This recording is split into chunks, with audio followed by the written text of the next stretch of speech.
And again, I have it right here. I know the answer, but I just need you to tell me the answer. How old is she? 13. 13, okay.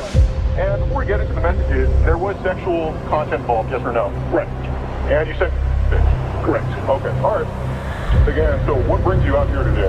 And I fucking hate these predators, let alone the predator catchers. Now, for context, pretty much majority of these people are just straight goofs, and that is the best way to put it.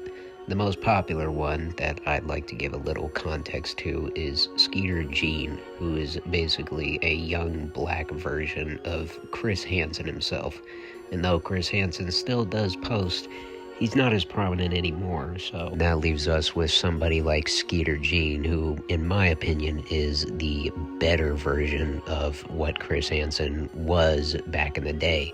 And if you don't know about any of the context and you're watching this and you don't know who Chris Hansen is, he's basically the man who started this whole to catch a predator sting. From the very beginning in the mid-2000s, he would set up little sting operations and catch people. And I can't lie to you, that shit was the best thing ever. And though Skeeter Gene always keeps it very professional, and I do respect his actual content and the editing style that he puts forth when it comes to the so-called stings and the actual operation itself, I find it very entertaining at best, because it does feel like a modern-day Chris Hansen, and that's the best thing about him. He keeps up that professionalism, he shows the trial, he shows the pictures, the text, everything else. And then later, we want to get into the straight goofs. Now, first of all, I don't condone any of these predators, but I also don't condone just beating the shit out of random motherfuckers just because they did some stupid shit. Now, of course, these people are sick. I'm straight up with that. But the truth is, these people never change no matter how much you swing hands on them or you just kick their ass or pepper spray them. And that's where these assholes come in, these Cocoa Puff looking fat motherfuckers. Now we're giving them a platform to speak about their truth and how they cannot be found guilty. Now we're making documentaries and Twitch streaming them, getting beat up for entertainment purposes. Like, isn't the whole point to make these people look like sick, twisted idiots? Show the text, show the actual in-depth volume that they've gone through in order to catch themselves in a scenario like this at hand? But no, instead we're letting little kids and dumbass children thinking they some child predator catchers go out and hunt down these retards for what? Content purposes? What if these dudes is straight balling or got a gun on them? Next thing you know, you putting up a fight club with some child predator because you think it's for entertainment value. Dude, that doesn't make them look like a fucking predator. It makes them look like a laughingstock. People find this more comedic and then they forget about the actual context of who the person is. How would I know who's the child predator? I don't even know in this clip either. Instead, Vitaly wants to find it amusing to put on a boxing match with a child predator because, oh, he's a child predator. Why not send him over to the authorities? These people never change no matter how much you throw hands with them, especially coming from the fact that they'll just put him in a scenario like this and then they let him go. That doesn't make any sense.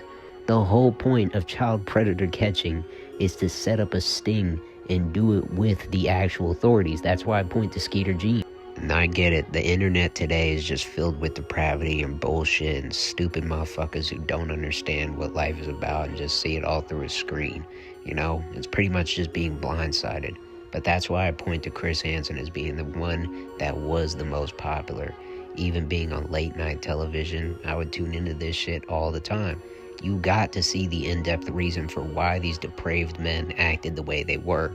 Their careers, their ambitions, their passions, why they did it, why they didn't do it, their excuses, their bullshit that they would always spew when they were confronted by Chris Hansen. But instead of the professionalism, you throw him in with a boxing glove and another motherfucker to fight him. That's not showing depravity, that's a goddamn circus. That's why half these idiots that do it nowadays are just in it for the content and the money and the investments. They just let them loose. And it's not just me, they're doing it everywhere. It's just always a funny excuse just to throw hands with one of these retards, but they never get what's coming to them. Cool, even if the meetup spot was in a supermarket, you don't need to pick them up and throw them in an aisle because haha funny. The point is, you're still gonna let them go either which way, because 90% of the time these people don't actually want to call the authorities, let alone even try to, because of the sheer fact that they know they're not even gonna get anywhere with it. Sure, I get the throwing hands aspect. I mean, it is funny, but at some points, it's just like, really, dude? Can't these dudes at least get some sort of justice? But here's the thing. This was so unnecessary at every light of this sense. I don't get... I mean, why are we giving this fat, bald-headed, Cocoa Puff, Whopper-looking-ass motherfucker a documentary, bro? When has there ever been a big enough child predator to get their own YouTube documentary, let alone mockumentary? Unless you're some billion-dollar celebrity, this is so dumb. You're bringing this dude's name back into the light of the internet. He was already homeless and a stinking bum to begin with. In all reality, I get it's for the entertainment value, but you think the YouTubers making this documentary really have any peace of mind when it comes to what he's done, let alone will do in the future? Of course not.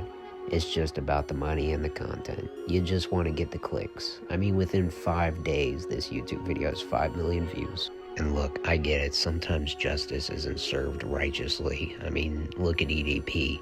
He was a jackass who was doing abhorrent things with kids online, and, well, now he has his own documentary about himself, and he's going to use it as a term to make himself more comedic for the purpose of just playing the victim. And of course, he's going to turn it into a comedic reason. I mean, for Christ's sake, one of these assholes runs the country right now. But when you put content with a serious topic such as child predator catching, I think it can be misconstrued as something that's less sensitive and more just for the content. I think most people would rather see justice served. Anyways, thanks for watching. Like and subscribe and follow me on Instagram.